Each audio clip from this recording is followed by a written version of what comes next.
It is now with very great pleasure and a very great sense of honour that I call Mr. James Baldwin to speak third to this motion.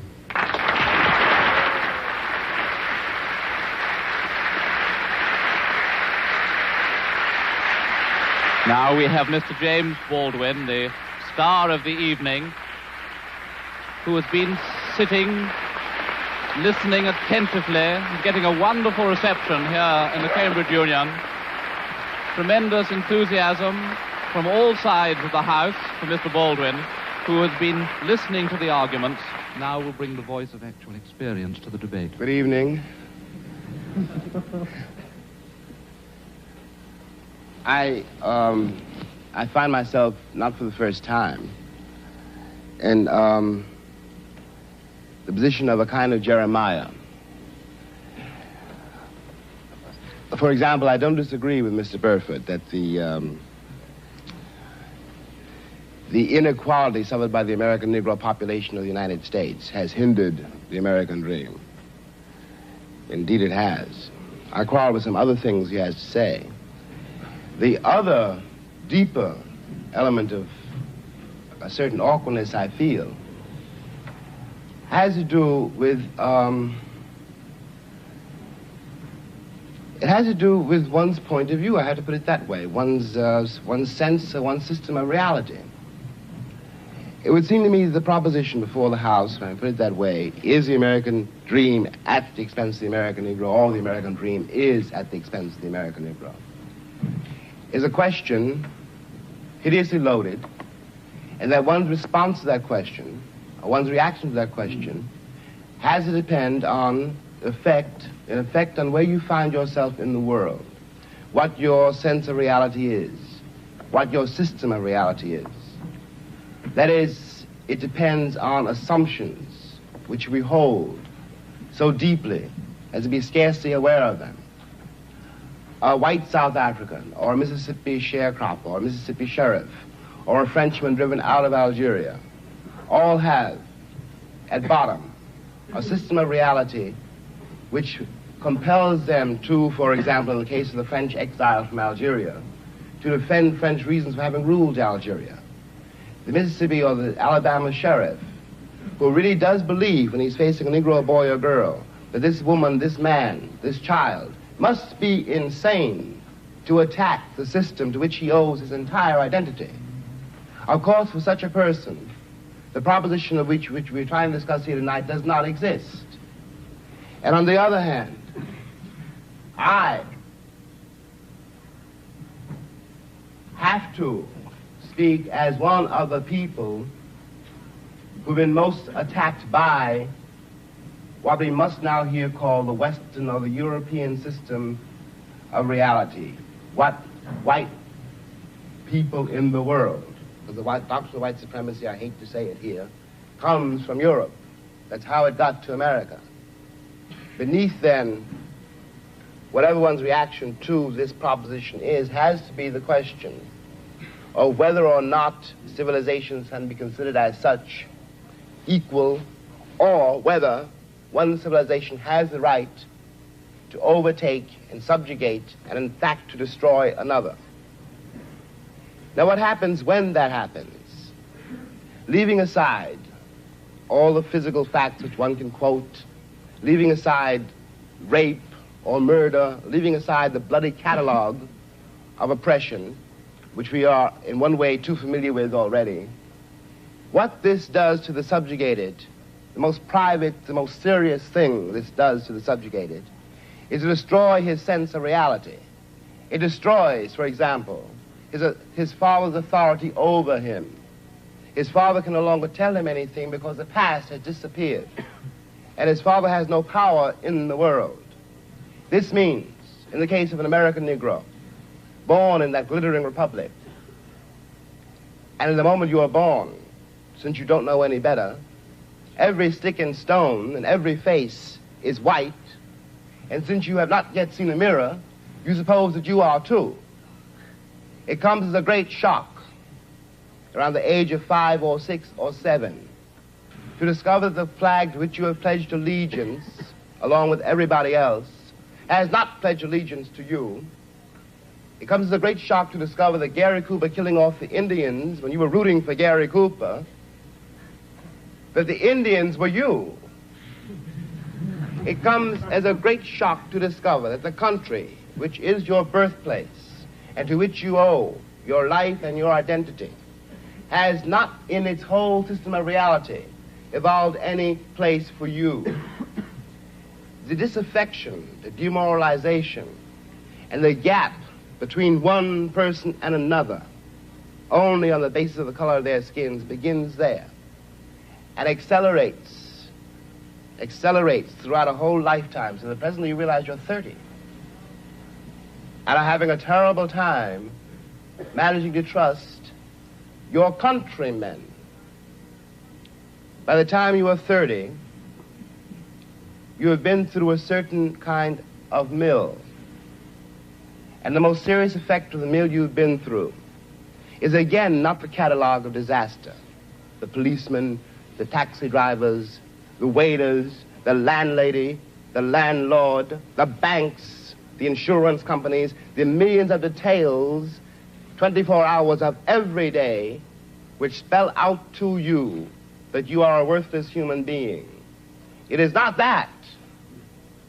It is by that time you've begun to see it happening in your daughter or your son or your niece or your nephew. You are 30 by now, and nothing you have done has helped you to escape the trap. But what is worse than that is that nothing you have done, and as far as you can tell, nothing you can do, will save your son or your daughter from meeting the same disaster and not impossibly coming to the same end. Now, we're speaking about expense.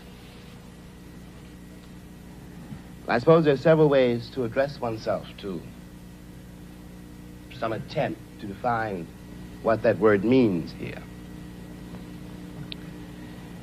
Let me put it this way, that from a very literal point of view, the harbors and the ports and the railroads of the country,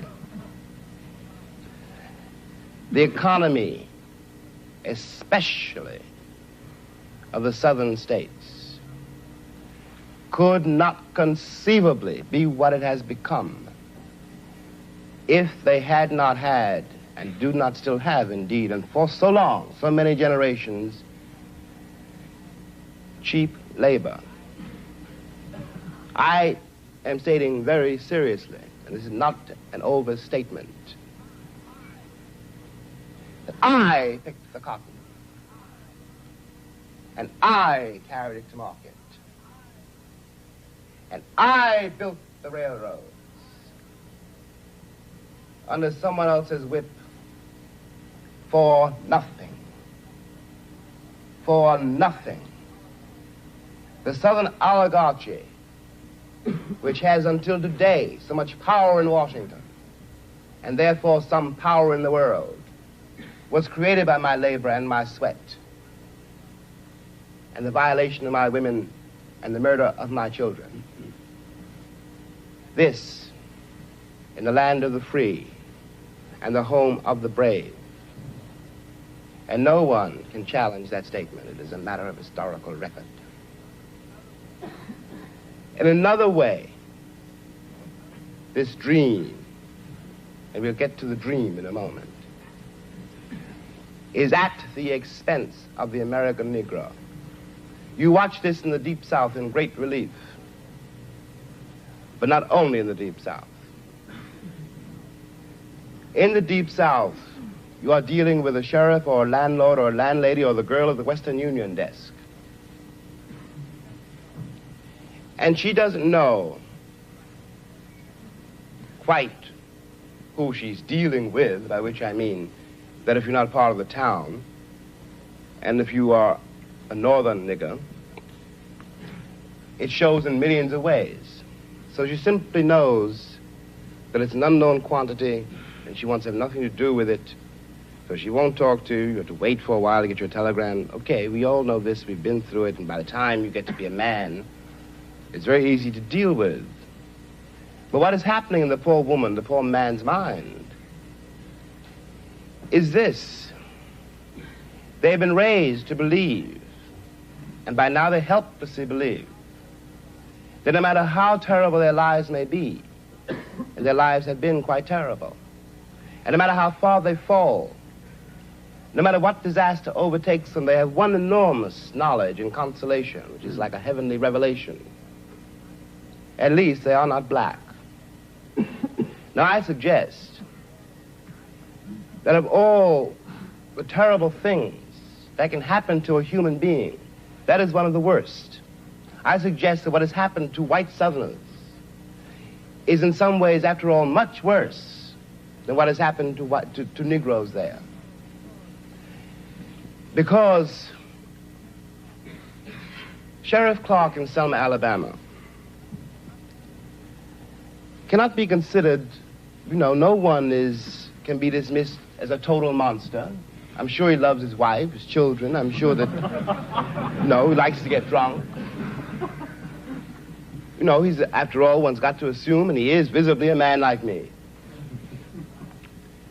But he doesn't know what drives him to use the club, to menace with the gun, and to use the cattle prod. Something awful must have happened to a human being to be able to put a cattle prod against a woman's breast, for example. What happens to the woman is ghastly. What happens to the man who does it is in some ways much, much worse. This is being done, after all, not 100 years ago, but in 1965, in a country which is blessed with what we call prosperity, a word we won't examine too closely, with a certain kind of social coherence, which calls itself a civilized nation and which espouses the notion of the freedom of the world. And it is perfectly true from the point of view now simply of an American Negro. Any American Negro watching this, no matter where he is, from the vantage point of Harlem, which is another terrible place, has to say to himself, in spite of what the government says we can't do anything about it. But those are white people being murdered in Mississippi work farms, being carried off to jail. Those are white children running up and down the streets. The government would find some way of doing something about it. We have a civil rights bill now. We had an amendment, the 15th Amendment, nearly 100 years ago. I hate to sound again like an Old Testament prophet, but if the amendment was not honored then, I don't have any reason for believing the civil rights bill will be honored now. And after all, one's been there since before, a lot of other people got there. If one has got to prove one's title to the land, isn't 400 years enough? 400 years, at least 3 wars. The American soil is full of the corpses of my ancestors. Why is my freedom or my citizenship or my right to live there, how is it conceivably a question now?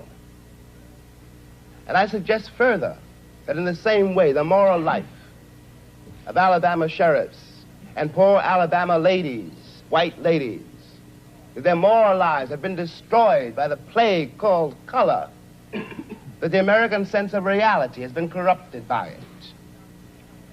At the risk of sounding excessive, what I always felt when I finally left the country, found myself abroad in other places, and watched Americans abroad. And these are my countrymen. And I do care about them. And even if I didn't, there is something between us. We have the same shorthand. I know, when I look at a girl or a boy from Tennessee, where they came from in Tennessee, and what that means. No Englishman knows that, no Frenchman, no one in the world knows that except another black man who comes from the same place.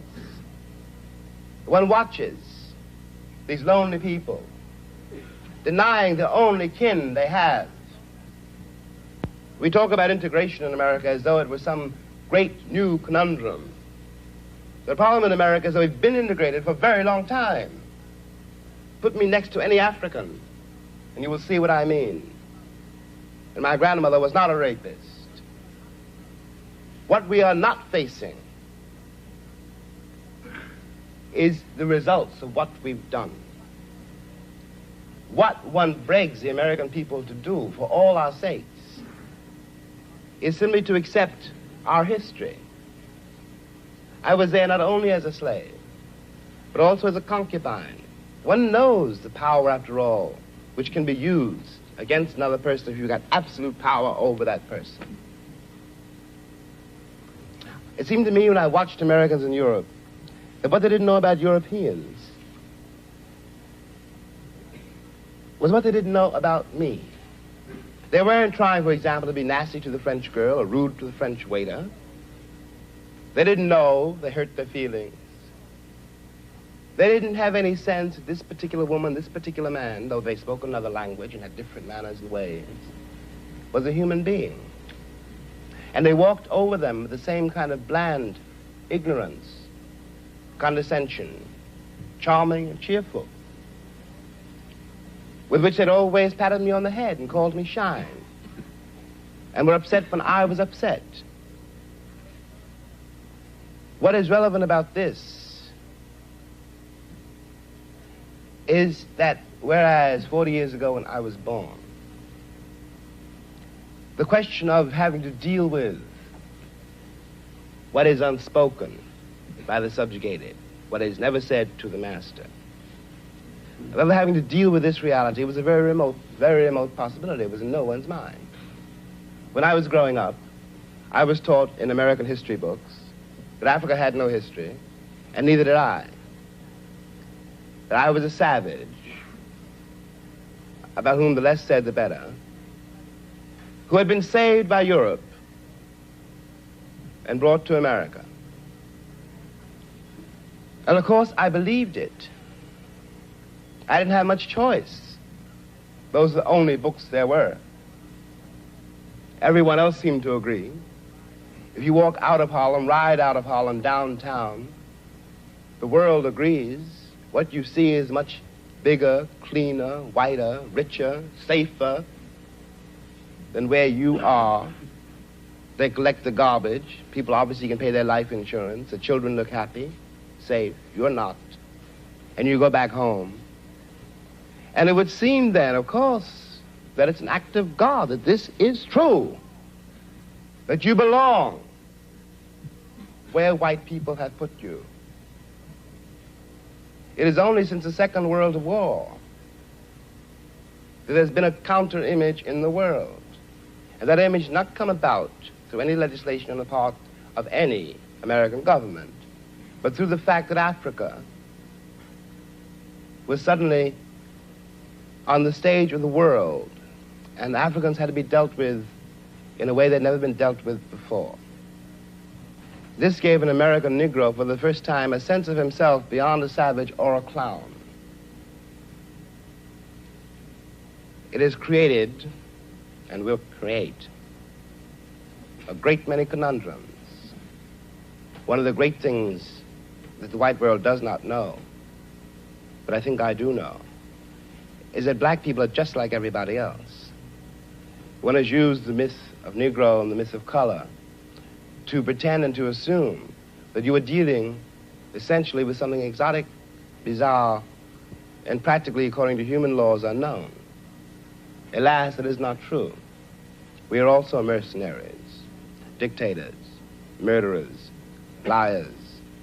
We are human too. What is crucial here is that unless we can manage to establish some kind of dialogue between those people whom I pretend have paid for the American dream and those other people who have not achieved it, we will be in terrible trouble. I want to say at the end, at the last, is that is what concerns me most. We are sitting in this room, and we are all, at least we like to think we are, relatively civilized, and we can talk to each other at least on certain levels,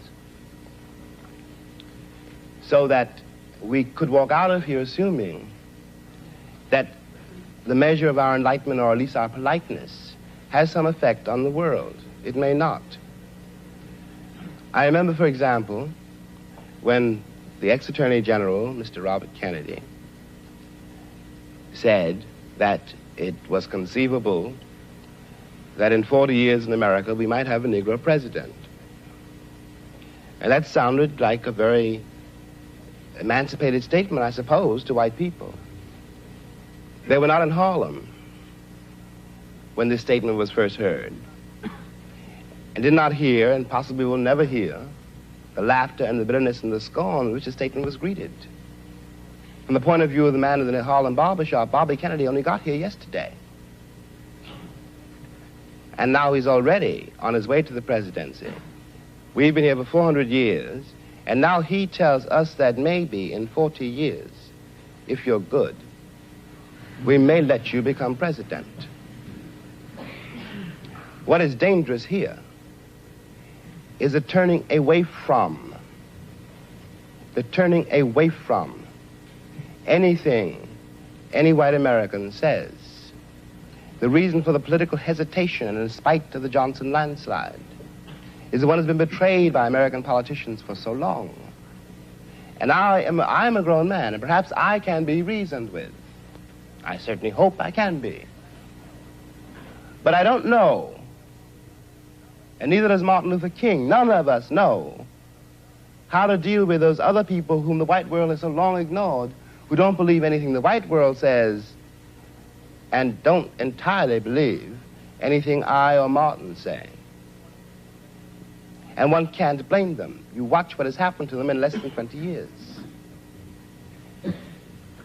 It seems to me that the city of New York, for example, this is my last point, which has had Negroes in it for a very long time, if the city of New York were able, as it has indeed been able, in the last 15 years to reconstruct itself, tear down buildings and raise great new ones, downtown and for money, and has done nothing whatever except build housing projects in the ghetto for the Negroes. And of course the Negroes hate it. Presently the property does indeed deteriorate because the children cannot bear it. They want to get out of the ghetto. If the American pretensions were based on more solid, a more honest assessment of life and of themselves, it would not mean for Negroes, when someone says urban renewal, that Negroes simply are going to be thrown out into the streets, which is what it does mean now. This is not an act of God. We're dealing with a society made and ruled by men. If the American Negro had not been present in America, I am convinced that the history of the American labor movement would be much more edifying than it is. It is a terrible thing for an entire people to surrender to the notion that 1/9 of its population is beneath them.